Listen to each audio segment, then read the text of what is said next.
mega caso de corrupción en Brasil que tiene repercusiones en toda América Latina y probablemente en el mundo entero.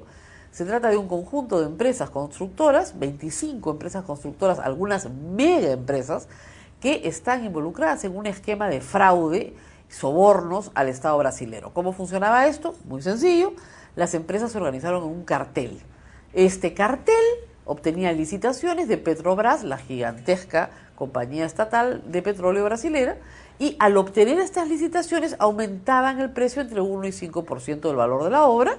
Ese dinero luego era entregado por la misma empresa a el tesorero del Partido de los Trabajadores, directamente a él, y también sobornos, por supuesto, a los funcionarios de Petrobras. ¿Cómo sabemos todo esto? Porque de casualidad, la policía, siguiendo una investigación de lavado de activos, pero por exportación de divisas, encuentra a un cambista que dice: yo he sacado divisas para determinada persona en Petrobras. Este señor en Petrobras, que era el director de abastecimientos, el señor Costa, canta como la Pinchi Pinchi con Montesinos. Y de ahí se arma el caso. Increíble, ¿no? Increíble, Rosa María, porque estamos, primero, creo que hay varias aristas en este tema que son casi fascinantes, a pesar de lo gravísimo, ¿no? Claro. Fascinante para un periodista, digamos, ¿no? Primero, la perfecta estructuración de un sistema de corrupción. ¿Por qué? Porque a la hora que tú le pones un precio a una obra, claro, no, tú pagas lo que la obra te costó, pero sí, nadie sabe que en ese pago hay, pues, te sobran $5 millones de claro, unas obras que valen millones de esos $5 millones para el partido que claro, se va a quedar con ese dinero. Entre el 1 y el 5% se calcula. Son un chorro de plata. Se calcula, ¿no? Tú sabes, cuando se inició la investigación, yo estaba leyendo los primeros avances de marzo del año pasado, hablaban de $150 millones en coima. Hoy estamos hablando de 2.000 a 3.000 millones de dólares solo en Petrobras, y falta examinar otras empresas del Estado. Si es que nosotros consideramos que este esquema arranca con el gobierno de Lula, más o menos, y además Odebrecht, que es una de las empresas, por poner un ejemplo, porque no es la única, una de las empresas involucradas que se compró la candidatura de Lula y se compró la candidatura de Dilma Rousseff. Se la compró en el sentido de que la apoyó públicamente, incluso en columnas de opinión. Marcelo Odebrecht escribió a favor de lo que, según él, Lula había hecho, que no había hecho ningún presidente antes: ayudar a que las empresas brasileñas se globalizaran. Claro, el problema es el siguiente: este señor jefe de abastecimientos, que es el deep throat de la historia, la pinchi de la historia, entró a trabajar a Petrobras en el 2004, no sabe lo anterior. Así es. Puede haber este esquema durado muchísimos más años. Y la segunda cosa que tú dices es muy cierta.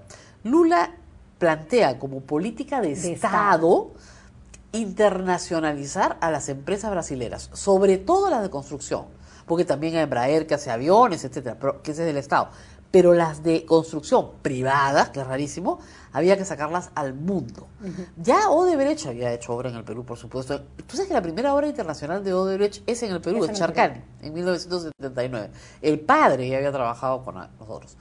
Pero el día viernes pasado, cuando se detiene a Marcelo Odebrecht, ¿no?, y este señor Marqués de Acevedo, el propietario de Andrade Gutiérrez, una de las firmas también, o la segunda más grande, la primera es Odebrecht, la segunda es Andrade Gutiérrez, los detienen y los meten presos a la cárcel de Curitiba. Para que tengan una idea, las personas que nos están viendo en este momento, es como que se metiera preso a Dionisio Romero. Y a Rocco Benavides. Así es. Esos son los niveles, ¿no? Más o menos, claro, de importancia, gente, ¿no? Gente conocida, con pública, mucho dinero, que ha hecho empresa, y a esos presos.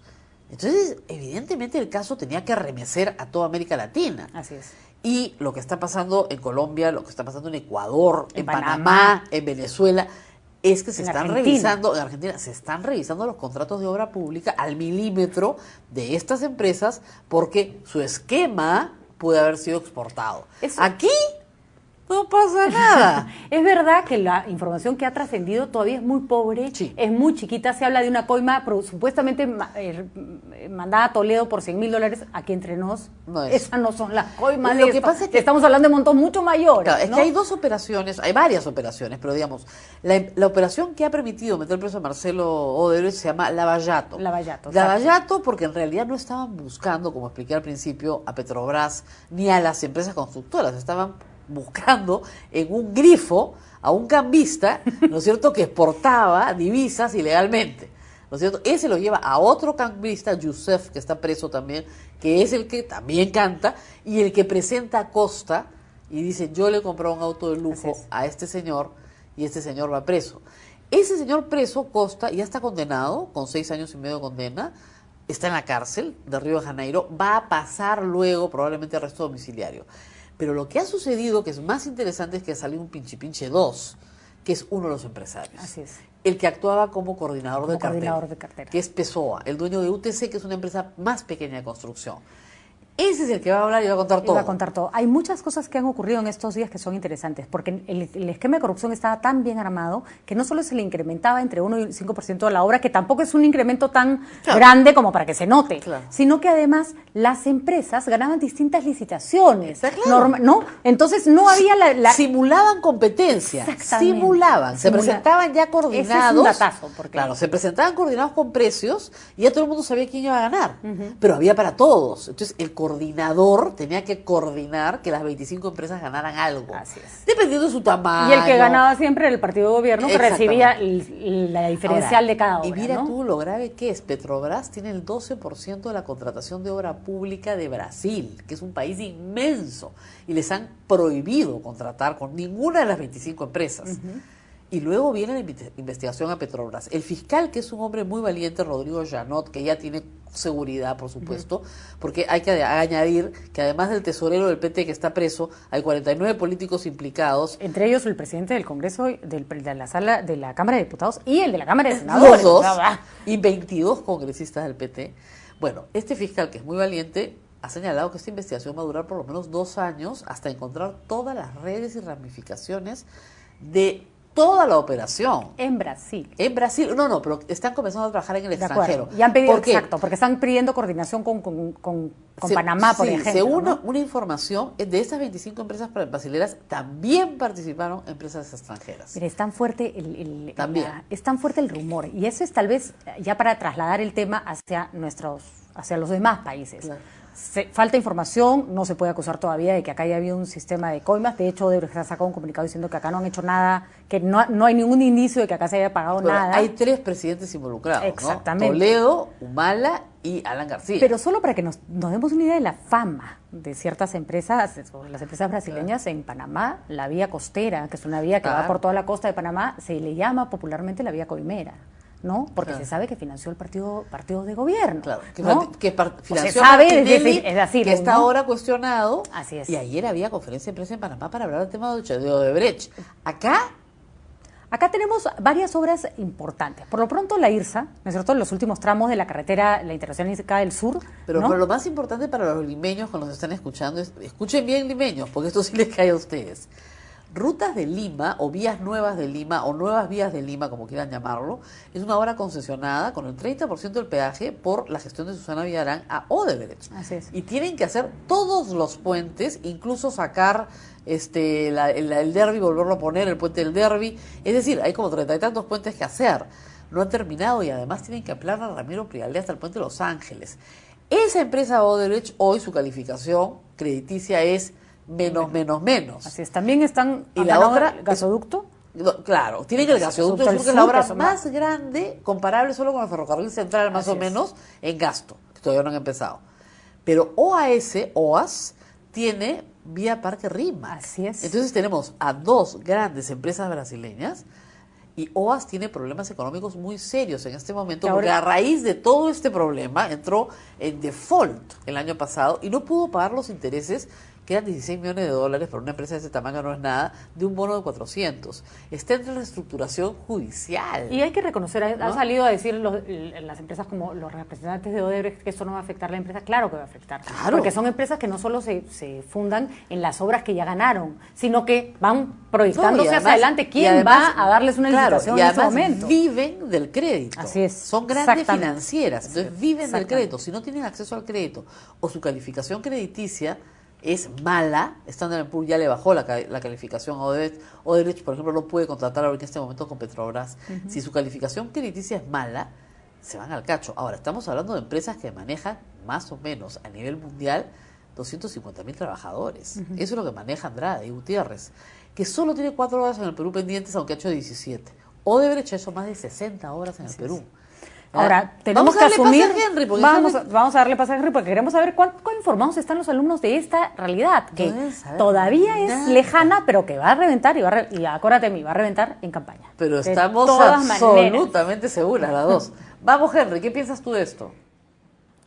Tendríamos que construir 3 celdas, una para mí, una para Dilma y una para Lula. Es lo que dijo Emilio Odebrecht, que era el expresidente de esta empresa que lleva su apellido, que está tan vista con temas de corrupción dentro de Brasil, lo cual nos hace pensar en cuán metida está la corrupción con estas licitaciones del Estado en Brasil y en los gobiernos que han pasado últimamente. Ahora, hablando de este tema, hemos agarrado lo que es las licitaciones en el Estado y sus relaciones con la corrupción para hablar con los estudiantes de la universidad. Asimismo, si es que este tipo de casos como el de Odebrecht deben ser buscados o deben ser investigados dentro de lo que pasa en Perú, o sí, ¿por qué debería importarnos que esté pasando esto no solamente en Brasil, sino también a nivel regional? Con esto, pasemos a nuestras próximas encuestas.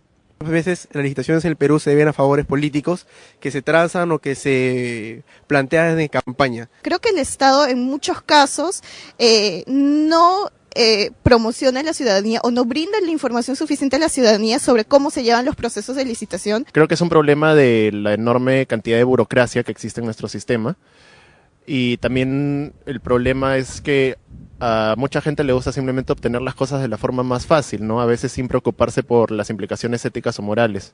Si queremos comenzar a cambiar la mentalidad de la gente, tenemos que también comenzar a cambiar la imagen acerca de la corrupción, ¿no? Que la gente vea que está mal y de que hay castigos, hay penalidades al respecto. Y si lo han hecho en Brasil, creo que lo mejor sería asumir de que podría suceder aquí en Perú. Entiendo que la empresa tiene licitaciones en el Perú y ha manejado obras en el país. Entonces, si eso ha ocurrido en Brasil, lo mismo puede ocurrir en Perú. El tema Odebrecht es un tema grande, es un tema que resalta. Y si ese tema ha salido a la luz, imagínate los temas pequeños que hay desde licitaciones, desde municipalidades, desde gobiernos regionales, otro tipo de licitaciones. Yo particularmente creo que el caso de Brasil tenemos que dejarlo un poco aislado de lo que está pasando en el Perú, dado que es una persona particular y no es tanto la persona jurídica la afectada. Igual se tiene que no iniciar una investigación, porque no puedes iniciar una investigación por un supuesto que no es vinculante, pero sí con mayor cuidado, tener más cuidado con quién damos las licitaciones y sobre todo a quién se las damos, ¿no? Yo creo que per se no se puede asumir de que porque hubo corrupción en Brasil también está en el Perú. Pero sí, obviamente por un tema de diligencia el Estado tiene que fiscalizar todos los proyectos. Entonces no sería solamente por el caso de Odebrecht, sino sería en general todas las empresas. Yo creo que de todas maneras tendría que investigarse por un tema de que estás viendo ahí, digamos, dinero público que se ha visto involucrado, dinero del Estado, dinero al fin y al cabo digamos que ha sido recaudado de los impuestos de todos los peruanos. Entonces, de todas maneras debería ser investigado. ¿Por qué es tan importante Odebrecht en el Perú?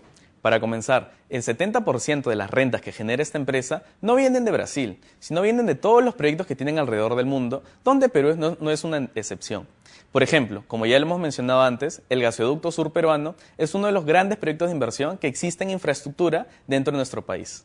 Ahora, de hecho que este tema de Odebrecht por la corrupción y los políticos que están metidos en esto es bastante visible y se ve por todas las noticias, ¿no? Pero dentro de nuestro propio país, en las gerencias regionales o en municipalidades, hay muchas de estas coimas que ocurren como pan de todos los días, en donde, pues sea por empresas familiares o sea por favoritismos políticos, al final nuestros impuestos están yendo un poco por el drenaje. Y ahora, para terminar, de hecho que hay que ver que el número de licitaciones que tiene Odebrecht en los gobiernos ha ido incrementándose conforme el tiempo. Con lo cual, si es que ocurre algún indicio de corrupción o si es que alguien canta por ahí, hay que investigarlo de todas maneras. Así que con esto pasamos a nuestras grandes conductoras. Bueno, sí, pues los estudiantes sí tienen una idea más o menos clara de lo que está pasando, pero todavía creen que es un caso aislado, ¿no? Que es Brasil. Ahí tal vez ahí tenemos que ser ilustrativas en el sentido en que hay ciertas cosas que siempre se dicen, que siempre se rumorean en los ámbitos empresariales y periodísticos, se saben, no se pueden probar. Exactamente. ¿No? Lo que no podemos probar, no lo podemos probar. publicar. ¿No? Pero los periodistas siempre han tenido un ojo puesto en lo que hace Odebrecht porque esta mala fama de las empresas brasileñas en general, de que había mucha presión de Brasil para que sus empresas ganaran licitaciones y de que probablemente eso no venía tan sencillo, siempre existió. ¿No? Ahora, hay hechos que sí son reales, ¿no? Yo he almorzado 2 veces, por si acaso, con la gente de Odebrecht, hay que decirlo así en público ahora, y siempre les dije lo mismo que tú has dicho, tienen pésima reputación, su reputación es muy mala, etcétera. Pero ellos trataban de explicar las obras que hacían, etcétera. Y yo voy a poner un ejemplo que me va a parecer rarísimo a todos. El señor presidente Alan García mandó un artículo al Comercio furibundo contra la línea 2 del Metro de Lima porque había ganado con un solo postor. Y había ganado con un solo postor que era COSAPI, asociado con unas empresas italianas con experiencia en construcción, porque las otras dos postoras se habían retirado. ¿Y quiénes eran las otras dos postoras? Empresas brasileras. Se había retirado Odebrecht, se había retirado OAS. Entonces, el señor presidente de la República, mandando un artículo furibundo en Twitter, exigiendo al Congreso que intervenga para que no le den la obra a COSAPI, es bien raro. Es bien raro, por decirlo menos. Así como es raro que siendo Lula un impulsor de las empresas brasileñas en el extranjero, se convierta, terminado su gobierno, en una suerte de embajador. Es un lobista. Exactamente. O sea, lo están investigando por por tráfico de influencias. Porque además ha viajado por todo el mundo como expresidente de Brasil, pero a la vez esos viajes pagados por Odebrecht. Y acompañado de personas de Odebrecht. Así ha conseguido obras para Odebrecht hasta en Cuba. Así es. Y en Miami. O sea, no tiene problema. El problema ideológico ha concluido. Ha concluido. O sea, es un socialista, no tiene problema ideológico. ¿Y por qué, por ejemplo, fue tan criticado el famoso Cristo de la Costa Verde o la arena de la señora Susana Villarán?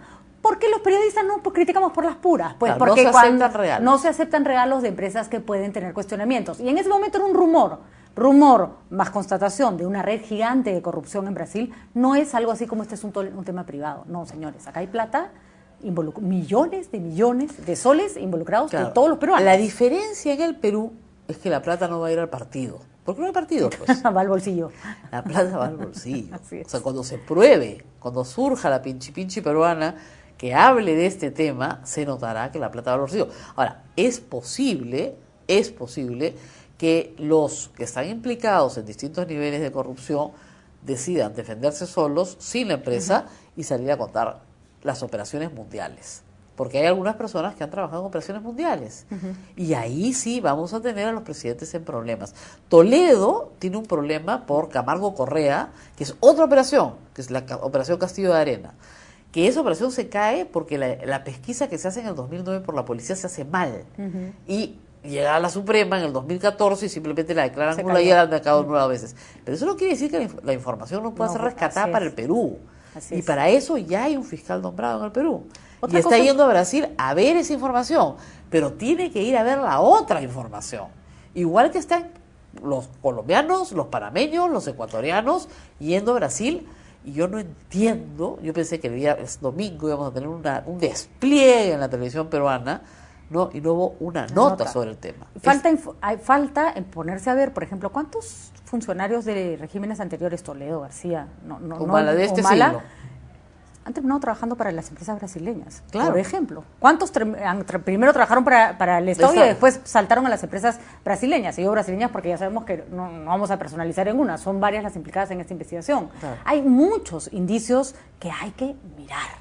Hay que mirar porque... Un fiscal decente, por el amor de Dios, uno como el brasilero, póngale seguridad. Y como esa persona va a llegar lejos a encontrar lo que tenía que encontrar. Y como esto caiga en una comisión mal hecha de la investigadora del Congreso, que la use para sacar tonteras y no para hacer una investigación a fondo, nos fregamos. Porque va a pasar lo de siempre. Además, ¿no? ojo, es una investigación preliminar. Acá no va a haber cosa decidida. Es una investigación preliminar. Y cuando salga la gente en Brasil y quiera hablar, el Perú les puede ofrecer colaboración eficaz para no ser juzgados en el Perú y pueden cantar como pajaritos. Así es. Y el Perú, el Estado peruano, le va a estar eternamente agradecido.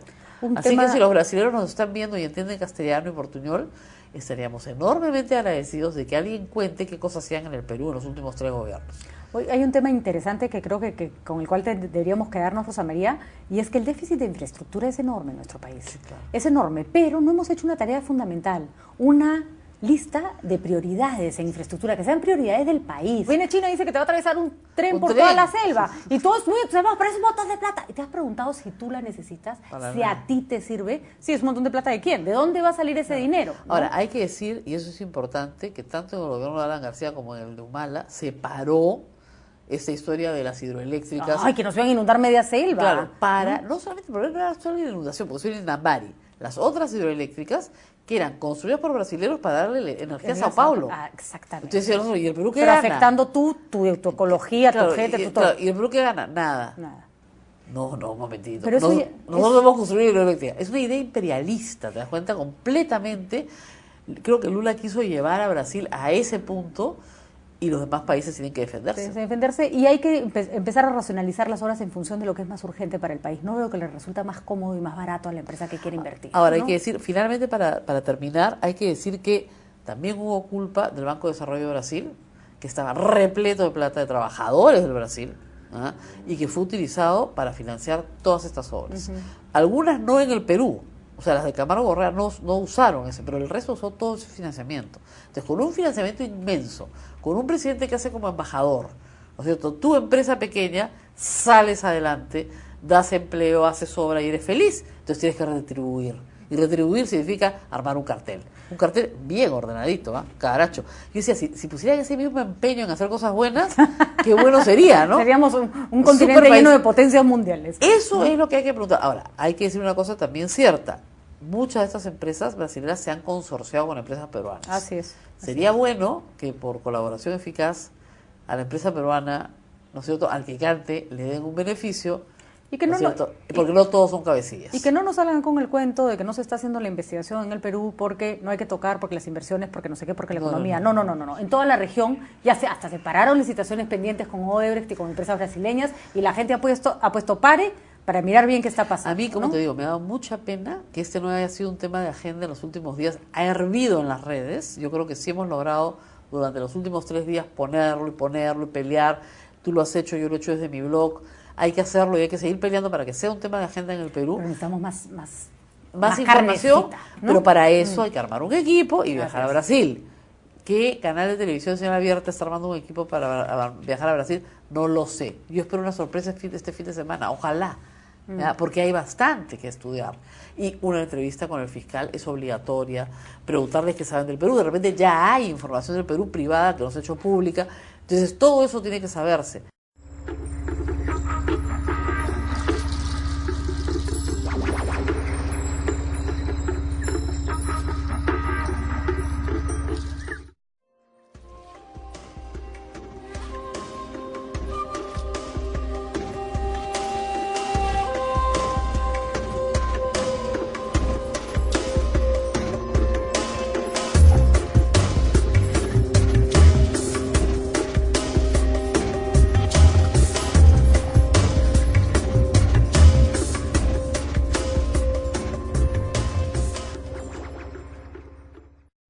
En la segunda parte hablaremos con Bill Ottman de Minds.com, quien pretende escapar de la censura del poder con algo nuevo e interesante. Así que no se lo pierdan. Pero antes de eso vamos a hablar de una cosa muy curiosa. Stacy me ha dicho hace un momento lo que era. Lo que pasa es que se me ha olvidado. Así que vamos a ver si me lo recuerda ella. ¿Stacy? Max, podríamos decir que todos somos agricultores arrendatarios. ¿Y qué es lo que cosechamos? Pues nuestra mente, nuestra esencia, nuestro ser, nuestra privacidad y todo aquello que nos convierte en individuos únicos. ¿Y para quién lo cosechamos? Pues para nuestros terratenientes, Facebook, Twitter y otras empresas de macrodatos. Somos inquilinos de nuestros propios dispositivos. Hace una década, Amazon decidió borrar repentinamente de los Kindles de sus clientes estadounidenses varios ejemplares de 1984, de George Orwell, una decisión que recordó inmediatamente a los agujeros de la memoria de la distopía totalitaria del libro, inspirando a las mismas reacciones de sorpresa, indignación y burla. Si un Amazon de ficción hubiera tomado la misma decisión en una novela distópica, los críticos lo habrían calificado de falta de sutileza. Ahora bien, vista en perspectiva, la decisión de Amazon solo fue la llamativa señal de un cambio que desde entonces ha ido a más: la tendencia a convertirnos en una sociedad inquilina. Inquilinos de nuestros propios dispositivos. ¡Qué gran frase! Una definición que abre un interesante panorama de opinión inductiva como la que voy a expresar a continuación. A mí todo esto me recuerda al concepto del narcisismo tecnológico, que es de lo que se sirven las redes sociales para tener tantos usuarios, quienes acaban volviendo locos de tanto mirarse en ellas, un poco como le sucedió a Narciso. Y luego también está el tema del pensamiento autosuficiente, que yo denomino el casino Gulag. La gente interactúa con esos dispositivos y hace clic en los anuncios con la promesa de recibir un dineral a cambio, en plan, engánchese usted a esta máquina de pensamiento inquilino y a lo mejor gana un automóvil o una casa. Pero mientras, seguimos viviendo en un estado gulag, en algún aparcamiento en mal estado para autocaravanas, propiedad de algún fondo de capital privado de Wall Street. Y aunque nos estemos muriendo de hambre, seguimos enganchados, como buenos narcisistas que somos, a nuestro dispositivo del que somos inquilinos, con la esperanza de lograr algún gran premio. En eso consiste el casino gulag. Llevo años avisando de ello y ahora lo tenemos con nosotros. Los inquilinos, los arrendatarios, por definición, no son soberanos, sino que trabajan para otra persona. Se miran a sí mismos en el dispositivo como buenos narcisistas, pero siempre habrá alguien capturando esos datos y monetizando a esas personas. Y para que no se quejen, de vez en cuando le dan un premio a alguien y listos. Así es como funciona el casino, en el que la banca siempre gana. Es un poco como en Las Vegas. De los millones de personas que pueden visitar la ciudad en un fin de semana, a lo mejor una o dos se hacen ricas gracias al juego y aparecen en la prensa local, nacional o incluso internacional, lo cual incita a otras muchas a hacer lo propio con la esperanza de lograr lo mismo. En la realidad de 1984, la novela de Orwell, el Estado es quien coloca las cámaras de vigilancia. En cambio, en nuestra propia realidad distópica de hoy en día, quienes las colocamos somos nosotros mismos. En nuestras puertas y en nuestras repisas, somos nosotros los que ponemos los dispositivos de espionaje en nuestra mano, en nuestra casa, con tecnologías de vigilancia como Alexa. Esa es la diferencia entre la distopía orwelliana y la actual. Que Orwell, ni en sus peores pesadillas, habría imaginado que seríamos capaces de encarcelarnos a nosotros mismos. Es verdad que cuando somos inquilinos trabajamos para otro, pero para mí la cosa va más allá. Tiene que ver con el complejo penitenciario industrial. Y es que no hay negocio que dé más beneficio que las cárceles y la guerra. Pues bien, si como decía Orwell siempre estamos en guerra con Eurasia y encima a eso le sumamos el negocio penitenciario del casino Gulag, entonces tenemos una máquina de hacer billetes. Llevamos tiempo hablando de esta era de la desglobalización, y lo cierto es que Orwell escribió sus obras durante la última era del totalitarismo en Europa, que surgió como consecuencia de ese traslado de poder. Mira, si Estados Unidos ha capado a Huawei es porque hace 10 años la Agencia de Seguridad Nacional trató de hackear a la empresa china, intentando instalar sin éxito una serie de puertas traseras. Y como no lo consiguió, ahora quiere que esas puertas traseras seamos nosotros, los agricultores arrendatarios. Esa competencia es lo que a mí me parece la clave de todo esto. Pero bueno, volviendo a lo que veíamos de Amazon, lo cierto es que la empresa llegó a borrar libros de los dispositivos de los usuarios después de que estos hubieran pagado por esos dispositivos y por descargarse el libro. El problema, por lo visto, era que Amazon se dio cuenta de que la persona que había subido los libros no tenía los derechos y por eso optó por borrarlos. Ahora bien, algo a lo que la empresa no pudo dar marcha atrás fue la demostración de su vasto poder. Ni el mayor de los vendedores tradicionales podría soñar con entrar en las casas de los clientes y arrebatarles lo que les ha vendido. El agujero de la memoria forma parte ya de nuestra existencia cotidiana.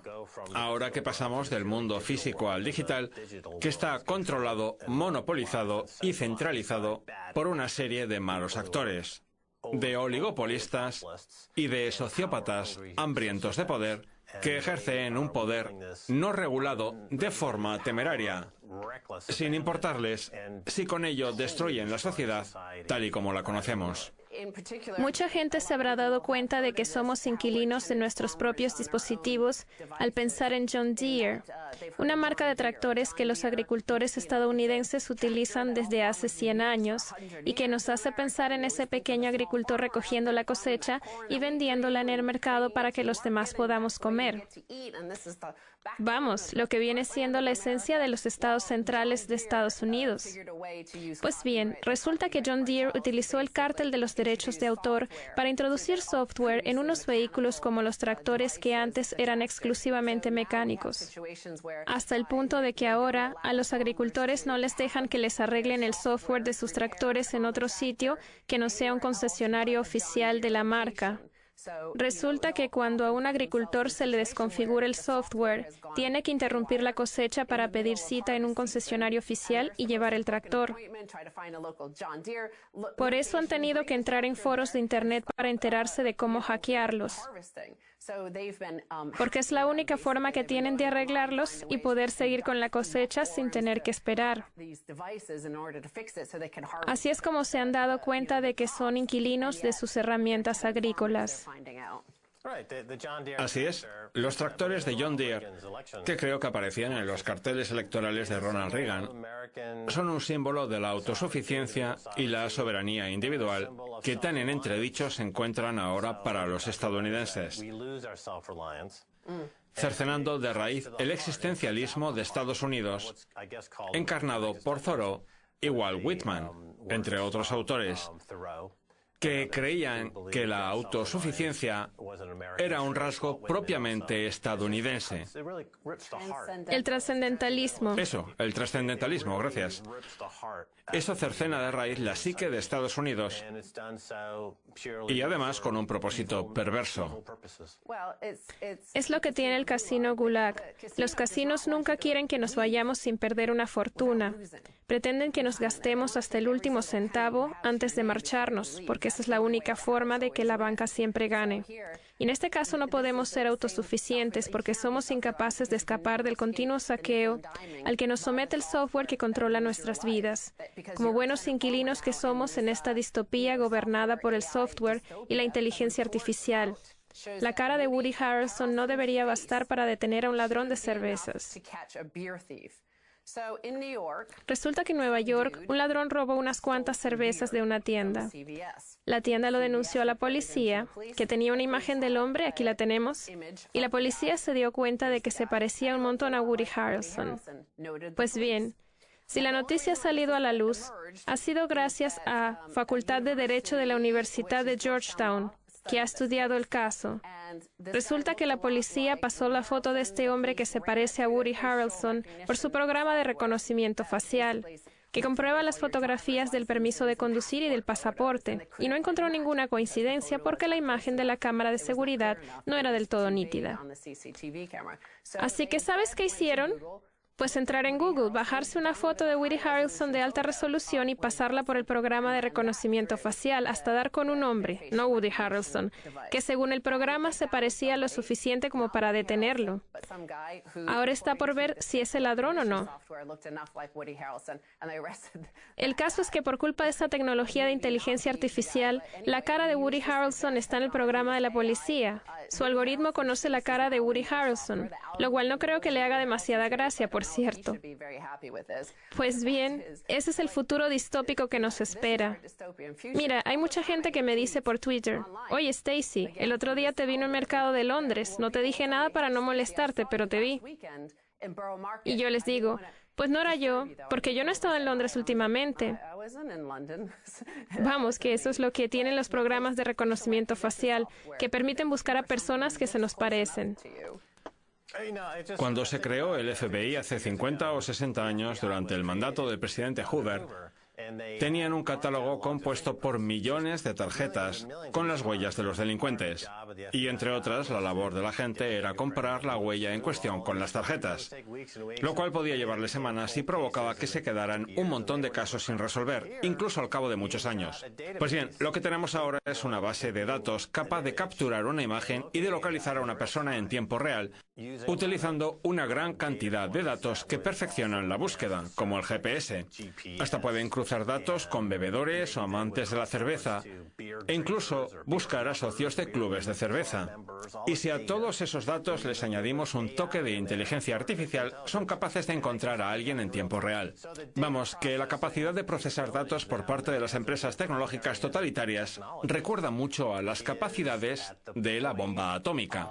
De hecho, puede llegar a definirse como una auténtica bomba atómica, solo que de datos, lista para ser detonada en cualquier momento. Y la verdad es que no conviene que alguien tenga ese poder sin tener que ajustarse a ninguna normativa ni a ninguna comprobación. Bueno, los estadounidenses tenemos nuestros derechos constitucionales, como los que nos confiere la Cuarta Enmienda, que resultan inalienables. El problema es que hay algunos que directamente los pasan por alto. Mira, mi tío participó activamente en la persecución a la mafia, y lo cierto es que mientras que antes hacía falta una orden y se trataba de un proceso muy lento y laborioso, ahora puede encontrarse toda la información en Google. De hecho, resulta imposible no tener una huella digital, porque siempre habrá alguien en alguna parte que haya subido una foto nuestra. Por ejemplo, Richard Stallman tiene miles de fotos falsas en Facebook, a pesar de no tener cuenta en la red social ni ninguna intención de hacérsela. Pero claro, el algoritmo de Facebook lo sabe todo sobre él porque la gente sube fotos suyas y crea perfiles falsos. Los desnudos y los muertos. Los fantasmas del inframundo. Pregúntenle al autor de la novela, Norman Mailer. Ah, no, que está muerto. En fin, les esperamos a la vuelta de la pausa con Bill Ottman, director general de Minds.com. No se vayan. Bienvenidos de nuevo a Kaiser Reports en Más Kaiser. Es hora de hablar con Bill Ottman de Minds.com. Bienvenido de nuevo, Bill. Hola, gracias por invitarme de nuevo. De nada. Hoy en día está muy de moda silenciar a la gente en las redes sociales. ¿De dónde cree usted que proviene esa presión? Seguramente hay algunos intereses económicos detrás. ¿Qué opina usted? Gracias por preguntarme, Bill. En otras palabras, las grandes empresas tecnológicas de Silicon Valley parecen sentir la presión aún de las pérdidas sufridas en el 2016, como si estuviesen lamiéndose las heridas, como si no lo hubieran visto venir, o como si, por algún motivo, se hubieran equivocado por mucho dinero que les dieran para manipular las elecciones a favor de Hillary, aunque luego no lograran el resultado esperado. El caso es que ahora están culpando a los usuarios, a sus clientes, en plan, ¿cómo se atreven a utilizar nuestro producto? En cambio, Minds.com es un producto alternativo al que pueden recurrir todos aquellos que busquen un lugar en el que se respete la libertad de expresión. Eso sí, coincido con usted en que detrás hay una motivación económica. El mundo de las finanzas está disgustado al ver que ya no puede manipular las elecciones como hacía antes. Ni siquiera el FBI o la CIA pueden orquestar ya los golpes de Estado de antaño como el de Venezuela. ¿Qué está pasando? Es que hasta JP Morgan ha silenciado a la gente últimamente. Hay varios factores que tener en cuenta. La presión de los anunciantes, la presión social y la presión política. Ahora bien, yo creo que hay que acabar con el mito de que los anunciantes tienen que participar en la política. Entiendo que la teoría del boicot puede tener su utilidad, pero lo cierto es que resulta bastante innovador que una empresa que se dedica a vender computadoras diga, no voy a vendérsela a este público, y presione a una red para acabar con según qué contenidos. ¿Y cómo se llega a ese punto? A ver, yo creo que ninguna de las grandes redes se ha mostrado demasiado coherente. Por ejemplo, en Google se puede buscar prácticamente lo que uno quiera, pero en ciertas aplicaciones de YouTube hay cosas que censuran. Es decir, que según el portal del que se trate, se puede acceder a una información u otra. Yo creo que en general Google sabe que la censura es mala. Por eso se muestra reacia a entrar en China, aunque luego quiere hacerlo con buscadores como Dragonfly. Así que... Mire, las opiniones son baratas, pero los hechos son caros. Y los medios de comunicación se han alejado de los hechos porque les cuestan demasiado. Primero hay que contratar a alguien para que descubra un hecho concreto. Luego hay que comprobarlo y claro, eso conlleva un costo. En cambio, opinar puede opinar cualquiera, por muy idiota que sea. No tiene más que fijarse en este programa, que nos sale baratísimo porque yo no dejo de soltar cosas por la boca. El problema es que todas las cadenas estadounidenses, especialmente las de 3 letras, la ABC, la CBS, la NBC, la CNN, están metidas de lleno en el negocio de la opinión, igual que otras de 5 como la MSNBC o que otras como la Fox. O igual que Facebook y Twitter. Exacto. Todas esas plataformas se dedican a eso. Es el típico debate que enfrenta a las plataformas con los editores. El caso es que los contenidos que recibimos ya no son unos contenidos puros basados en aquello a lo que estamos suscritos, sino que existen una serie de algoritmos que no sabemos muy bien lo que hacen, porque son de carácter privado, pero que nos envían información sesgada y tratan de manipularnos de diversas maneras. ¿En qué va a consistir el nuevo modelo? ¿Cómo describiría usted la plataforma de Minds.com? Porque en esencia es neutral, ¿no? Así es. Nuestro compromiso es ofrecer unos contenidos puros, en orden cronológico, sin algoritmos por defecto. Si alguien quiere filtrar los contenidos de acuerdo a sus preferencias, los algoritmos son de código abierto, así que puede recurrir a ellos. Pero lo que no podemos olvidar es que la base de las redes sociales consiste en suscribirse a algo y recibir sus contenidos. Por ejemplo, ahora en Facebook solamente llegamos al 5% de nuestros propios seguidores. Vamos, que la capacidad de hacernos oír por parte de aquellos que se suscriben a nuestros contenidos es la razón de ser de las redes sociales, su propósito original. Y el hecho de haber acabado con ello es lo que ha provocado toda esta ludificación y tokenización de la publicidad, gratificando a la gente con un mayor alcance por sus contribuciones para enganchar usuarios. ¿Y qué tal va esa tokenización? Fenomenal, a la gente le encanta la ludificación, de ahí que Facebook también esté empezando a hacer cosas con la cadena de bloques y alejando a la gente de Coinbase. Será interesante ver en qué acaba todo esto. Muy bien.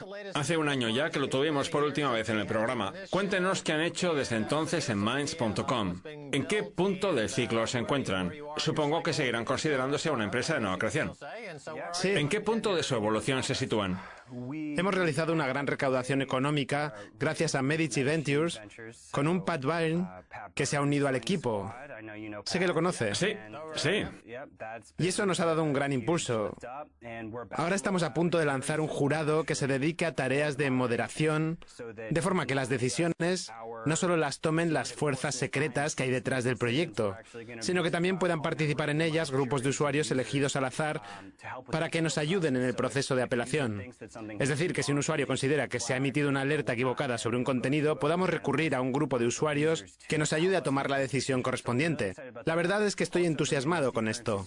También vamos a abrir en breve la posibilidad de contribuir con distintas divisas, ya sea el Bitcoin, otros tokens o divisas fiat. Lo que más extraño me parece a mí es que todas las aplicaciones están volviéndose idénticas. Instagram, Snapchat, YouTube, todas hacen lo mismo. Así pues, ahora es cuestión de determinar cuáles son los principios de la aplicación, si es transparente, si está cifrada, si apuesta por la descentralización, si funciona con criptodivisas. Esas son las preguntas sobre las que la gente va a querer más información. Creo que Tim Pool está en Minds.com, ¿no? Sí. Pues Tim ha estado un par de veces en el programa. Se trata de un joven y brillante periodista y experto en redes sociales, que ha encontrado en Minds.com que no le ofrecieran en ningún otro sitio. Pues un alcance del 100%, un acceso 100% fiable a su público, sin algoritmos que acaben con él. Tampoco se le va a desmonetizar. Hay transparencia, accesibilidad al equipo, y no solo con él. Nosotros también intentamos ser lo más accesibles posible a nuestra comunidad.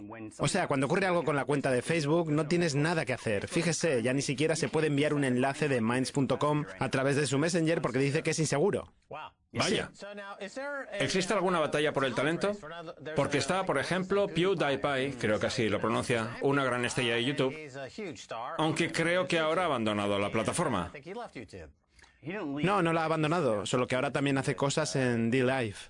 De acuerdo. Está en DLive, pero podría estar en Minds.com, ¿verdad? Sería un placer, que se venga cuando quiera. El caso es que esa gente está abandonando esas plataformas por diversos motivos. ¿Están haciendo ofertas ustedes a esos grandes nombres? Yo creo que los grandes cambios en la masa crítica van a provenir de gente como PewDiePie y otras grandes figuras culturales. Aunque me parece a mí que las grandes redes no son conscientes de lo sensible del asunto. Por ejemplo, si consiguiéramos que los principales 1000 influencers de YouTube dijeran que están hartos, Google tendría un grave problema. ¿Y qué pasa con la propaganda? Porque hay mucha gente que no abandona estas plataformas gracias a la propaganda del Departamento de Estado, que es el que controla los medios en Estados Unidos, intentando convencer a todo el mundo de que hay un ruso escondido en cada tetera, de que Rusia constituye una amenaza existencial y de que si alguien entra en Minds.com al día siguiente va a estar cantando el himno nacional ruso mientras desayuno. ¿Cómo se lucha contra eso? La respuesta no está en la presencia de personas subjetivas que se dediquen a contrastar los hechos, sino que lo que hace falta es un contexto con capas que permita votar en relación con según qué publicaciones. Es evidente que una publicación con un contenido erróneo puede hacerse viral. Es algo que ocurre todo el rato. Lo que hay que conseguir es que la gente que comenta utilice fuentes que le permitan contrastar los hechos de manera más democrática en lugar de que sea un grupo de reflexión el que decida qué es verdad y qué es mentira. Un contexto con capas. ¿Se trata de algo difícil de manejar? Porque se trata de incorporar capas dentro de otras capas. Es lo que en el mundo del software se denomina un exceso de información, cuando se tiene un montón de código basura que lo complica todo. A ver, al final lo más importante es que el usuario sepa cómo buscar. Usted es el jefe de Minds.com, ¿no? Bueno, soy uno de muchos. El que lo decide todo. No, eso es precisamente lo que tratamos de evitar con el jurado. Ya lo sé, pero hay algunos que pueden considerarse dictadores amables, como Steve Jobs en Apple. Alguien tiene que poner orden. ¿Existe esa figura en Minds.com? ¿O tienen un modelo de gobierno que evite la necesidad de una figura central? Nosotros utilizamos una frase genial. No se trata de no ser malos, sino de no poder serlo. Que no exista esa posibilidad. Ese es el objetivo. Aunque todavía no lo hemos alcanzado. Antes teníamos un sistema de puntos en nuestros servidores, pero luego decidimos colocarlo en los monederos de los usuarios. Así que eso ya es cosa del pasado. Lo que estamos intentando es disminuir con el tiempo nuestro grado de involucración. El problema es que a día de hoy no hay redes sociales descentralizadas con capacidad de expansión. ¿No las hay? No, no totalmente. Totalmente descentralizadas y con capacidad de expansión. Que yo sepa, no. Scuttlebutt, por ejemplo, es muy interesante y está totalmente descentralizada, pero... ¿Y Gab no lo es? No, es una plataforma totalmente centralizada y privada. A ver, yo creo que el nivel de libre expresión es adecuado. Y de hecho, Dissenter es de código abierto, pero... Permítame que le interrumpa, pero es que quiero llegar a la parte más importante de la entrevista. El gran acto que van a celebrar en Los Ángeles en enero del 2020. No diga dónde es. De acuerdo, en algún punto de la costa oeste entonces, ¿no? Eso parece. Y creo que Max Keiser va a asistir. Incluso a lo mejor hasta hablo y todo. A mí se me da muy bien dar discursos de 30 minutos que hagan enfurecer al público. Justo Por lo si que quiere que queremos. aparezca la policía. Queremos una revuelta pacífica. Claro, de forma pacífica. Sí. Así los policías vendrán en plan policía y acabarán bailando cuando me van a hablar. Ese es el valor añadido que aporto yo. Estupendo. Eso pongo en la mesa. Bien. El acto tendrá lugar en enero, ¿verdad? Sí, habrá que estar pendientes. ¿Cuál es el objetivo? ¿Por qué lo hacen? Pues para intentar organizar un día completo de podcast en vivo en el que rindamos homenaje al diálogo y a la diversidad de ideas. ¿Qué importancia tiene Joe Rogan en el crecimiento de Minds.com?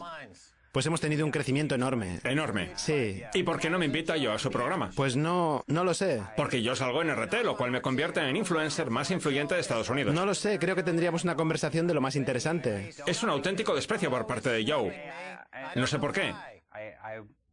Está usted sacando una conclusión precipitada. ¿Ha visto Enredos de Oficina? Sí, es mi película favorita. Una película fantástica. De las mejores. Creo que está algo infravalorada. De Mac Judge, el de Beavis y Butthead. ¿Qué más ha hecho Judge? ¿La idiocracia? La idiocracia, Beavis y Butthead, Enredos de Oficina y el Dr. Zhivago. Ah, no, ese era David Lean, es que siempre los confundo. En fin, nos hemos quedado sin tiempo. Es hora de despedir al invitado de hoy, Bill Ottman, la mente pensante de Minds.com y su comité descentralizado. Que quede claro que no hay nada centralizado. Gracias por haber estado en el programa. Gracias por invitarme. Muy bien, esto es todo por hoy en Kaiser Report. Somos Max Kaiser, este es Herbert. Quiero dar las gracias a nuestro invitado Bill Ottman de Minds.com. Si quieren contactar con nosotros, mejor no entren en Twitter. No se molesten, es una basura de plataforma. Entren en mind.com/Max Kaiser. Eso es, entren en Minds.com. También está Stacy. También. Ahí estamos los dos. A veces, cuando nos acordamos.